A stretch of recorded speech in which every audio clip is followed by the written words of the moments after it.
माननीय सदस्यगण, माननीय अध्यक्ष जी को कई माननीय सदस्यों द्वारा कुछ विषयों पर स्थगन प्रस्ताव की सूचनाएं प्राप्त हुई हैं। माननीय अध्यक्ष जी ने स्थगन प्रस्ताव की किसी भी सूचना के लिए अनुमति प्रदान नहीं की है। माननीय सदस्यगण, प्लीज कृपया अपनी अपनी सीट पर विराजें। आप महत्वपूर्ण सदन में महत्वपूर्ण पेपर सभा पटल पर रखे जाने वाले पत्र। आइटम नंबर 2, माननीय मंत्री श्री जितेंद्र प्रसाद जी। महोदय, मैं आपकी अनुमति से आज की संशोधित कार्यसूची में क्रम संख्या 2 पर मेरे नाम के समक्ष उल्लेखित पत्रों को सदन के पटल पर रखता हूं। आइटम नंबर 3, माननीय सदस्य श्री रामनाथ ठाकुर जी। मैं आपकी अनुमति से आज की पुनरीक्षित कार्यसूची में क्रम संख्या 3 पर अपने नाम के समक्ष 10 पत्र सभा पटल पर रखता हूं। आइटम नंबर 4, माननीय मंत्री श्री नित्यानंद राय जी। महोदय, मैं आज की पुनरीक्षित कार्यसूची में मेरे नाम के समूह को लिखित क्रमांक संख्या 4 पर दस्तावेज को समाप्त करता हूं। आइटम नंबर 5, माननीय मंत्री श्री SP सिंह बघेल जी। मैं आज की लोकसभा की संशोधित कार्यसूची में क्रम संख्या 5 पर मेरे नाम के समक्ष रखे गए पत्र सदन के पटल पर रखता हूं। आइटम नंबर 6, माननीय मंत्री श्री BL वर्मा जी। आदरणीय अध्यक्ष महोदय, आपकी अनुमति से आज की लोकसभा की संशोधित कार्यसूची में क्रम संख्या 6 पर अपने नाम के पत्र सभा पटल पर रखता हूँ। आइटम नंबर 7, माननीय मंत्री श्री बंटी संजय कुमार जी। इसी कार्यसूची में क्रम संख्या 7 पर मेरे नाम के समूह को लिखित दस्तावेज सभा पटल पर रखता हूं। आइटम नंबर 8, माननीय महासचिव जी।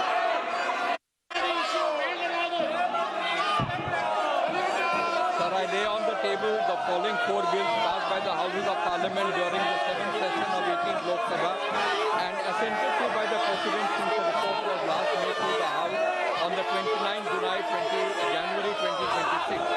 The Appropriation Bill 2026, the Finance Bill 2026, the Appropriation number 2 Bill 2026 and the Central Armed Police Forces General Administration Bill 2026. I also lay on the table copy duly authenticated by the Secretary General Rajya Sabha of the following 5 bills passed by the Houses of Parliament assented to by the President. The Industrial Relations Code Amendment Bill 2026, the Transgender Persons Protection of Rights Amendment Bill 2026, the Insolvency and Bankruptcy Code Bill Amendment Bill 2026, the Andhra Pradesh Reorganization Amendment Bill 2026, and the Jan Vishwas Amendment of Provisions Bill 2026. Item number 9, माननीय Shri N Srinivas Sulu Reddy ji. माननीय सदस्य श्री संजय दीना Patil ji.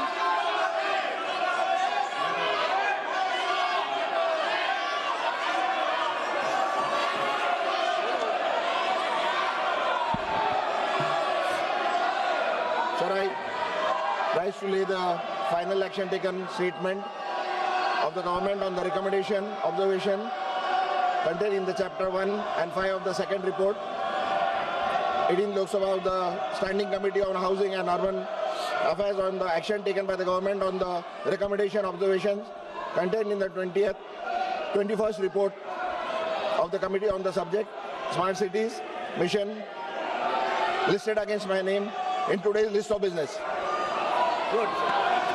Item number 10, माननीय मंत्री Shri SP Singh Baghel ji. सभापति महोदय, मैं आज की लोकसभा की संशोधित कार्यसूची में क्रम संख्या 10 पर उल्लेखित सूचीबद्ध वक्तव्य को सदन के पटल पर रखता हूं। आइटम नंबर 11, माननीय सदस्य श्री गणेश सिंह जी।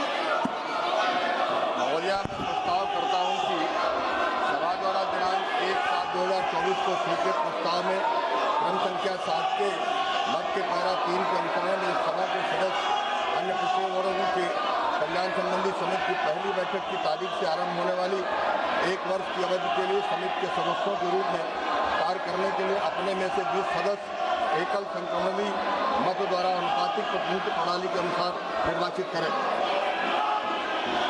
आइटम नंबर 12 माननीय सदस्य जी, प्रश्न यह है कि माननीय सदस्य श्री गणेश सिंह जी द्वारा प्रस्तुत प्रस्ताव को स्वीकृत किया जाए। जो सदस्य प्रस्ताव के पक्ष में वो हाँ कहें, जो सदस्य प्रस्ताव के विपक्ष में है वो ना कहें।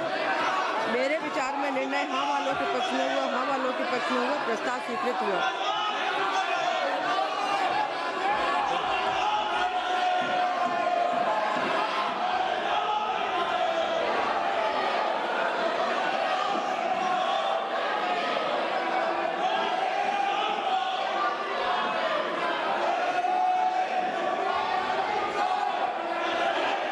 आइटम नंबर 12 माननीय सदस्य गणेश सिंह। सभापति महोदय, मैं प्रस्ताव करता हूं कि सभा राज्यसभा से सिफारिश करती है कि राज्यसभा में पिछड़े वर्गों के कल्याण संबंधी समिति की पहली बैठक की तारीख से आरंभ होने वाली 1 वर्ष की अवधि के लिए समिति के साथ सहयोजित करने हेतु राज्यसभा से 10 सदस्यों को निर्वाचित करने पर सहमत हो और राज्यसभा द्वारा समिति के लिए इस प्रकार निर्वाचित सदस्यों के नाम इस सभा को सूचित करें। धन्यवाद। प्रश्न यह है कि माननीय सदस्य गणेश सिंह जी द्वारा प्रस्तुत प्रस्ताव को स्वीकृत किया जाए। जो सदस्य इसके पक्ष में वो हाँ कहें, जो सदस्य प्रस्ताव के पक्ष में नहीं है वो ना कहें। मेरे विचार में निर्णय हाँ वालों के पक्ष में हुआ, हाँ वालों के पक्ष में हुआ, प्रस्ताव स्वीकृत हुआ। माननीय सदस्य श्री जयप्रकाश जी। मैं प्रस्ताव करता हूं कि यह सदन राज्यसभा से यह अनुशंसा करता है कि वह लोक लेखा समिति के कार्यालय की शेष अवधि के लिए राज्यसभा के सदस्य श्री सुखेंद्र शेखर राय द्वारा दिनांक 8 जून 2026 से दिए गए त्यागपत्र के कारण उत्पन्न स्थिति के स्थान पर राज्यसभा से एक सदस्य को समिति से संबंध करने के हेतु नामित करने पर सहमत हो तथा नामित सदस्य का नाम इस सदन को सूचित करें। प्रश्न यह है कि श्री जयप्रकाश जी द्वारा प्रस्तुत प्रस्ताव को स्वीकृत किया जाए। जो सदस्य प्रस्ताव के पक्ष में वो हाँ कहें, जो सदस्य प्रस्ताव के विपक्ष में है वो ना कहें। मेरे विचार में निर्णय हाँ वालों के पक्ष में हुआ, हाँ वालों के पक्ष में हुआ, प्रस्ताव स्वीकृत हुआ। आइटम नंबर 14 माननीय सदस्य श्री बैजनाथ पांडा जी। माननीय सदस्य श्री शंकर ललवानी जी।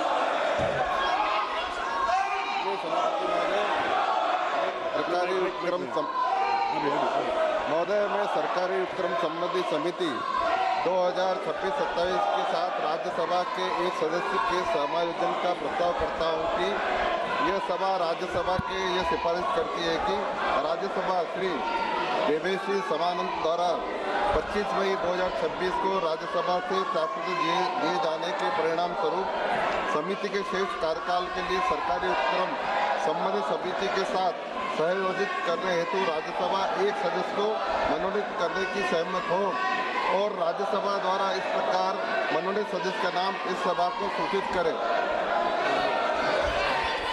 प्रश्न यह है कि माननीय सदस्य श्री शंकर ललवानी जी द्वारा प्रस्तुत प्रस्ताव को स्वीकृत किया जाए। जो सदस्य प्रस्ताव के पक्ष में वो हाँ कहें, जो सदस्य प्रस्ताव के विपक्ष में है वो ना कहें। मेरे विचार में निर्णय हाँ वालों के पक्ष में हुआ, हाँ वालों के पक्ष में हुआ, प्रस्ताव स्वीकृत हुआ। माननीय सदस्यगण प्लीज कृपया आप अपने अपने स्थान पर बैठें। कई माननीय सदस्यों का शून्यकाल है, कई माननीय सदस्यों का 377 लगा हुआ है। आप सब जो चर्चा चाह रहे हैं आप बैठिए, आप सारे विषयों पर चर्चा कराएंगे माननीय अध्यक्ष की अनुमति के अनुसार। क्या आप सभी माननीय सदस्यों का यह व्यवहार उचित है? पूरा देश सदन की कार्रवाई देख रहा है। मैं आप सबसे प्रार्थना करती हूँ कि आप सब अपने अपनी सीट पर विराजें और सदन की कार्रवाई को चलने दीजिए।